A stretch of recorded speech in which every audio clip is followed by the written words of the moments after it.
మిత్రులారా, ఆంధ్రప్రదేశ్ ఐక్య ఉపాధ్యాయ federation UTF రాష్ట్ర సంఘం ఇచ్చిన పిలుపు మేరకు కడప జిల్లా విద్యా శాఖాధికారి కార్యాలయం ఎదుట నిరసన కార్యక్రమానికి విచ్చేసిన అందరికీ కూడా ఉద్యమాభివందనాలు.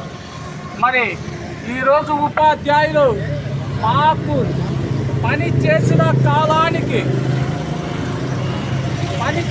కాలానికి జీతం చెల్లించమని అడుగుతుంటే కూడా ఈరోజు జీతాలు చెల్లించలేని పరిస్థితిలో ఈరోజు రాష్ట్ర ప్రభుత్వం వ్యవహరిస్తూ ఉంది.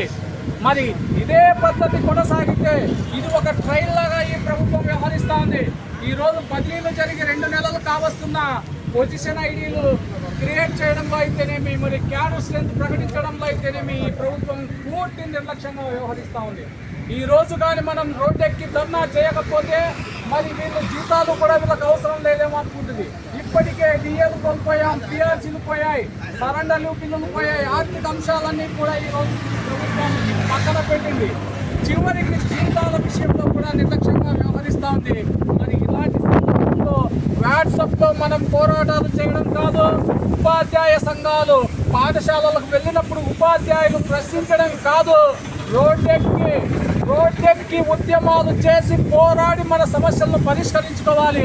మరి ఆ పోరాట పంతాలో ఆంధ్రప్రదేశ్ ఐక్య ఉపాధ్యాయ ఫెడరేషన్ ఎప్పటికైనా ముందంజలో ఉంటుంది. ఉపాధ్యాయ సంక్షేమానికి, ప్రభుత్వ విద్యారంగ పరిరక్షణకు ముందుంటుందని మీ అందరికీ తెలియజేస్తూ, భవిష్యత్తులో ఇంకా తీవ్రమైనటువంటి పోరాటాలు చేసే కాలం కూడా వస్తుంది. ఈ ప్రభుత్వానికి 1 ఏడాది సమయం ఇచ్చాం. ఈ ఏడాది కాలంలో ఈ ప్రభుత్వం మనకు ఎలాంటి ప్రయోజనాలు చేయలేదు.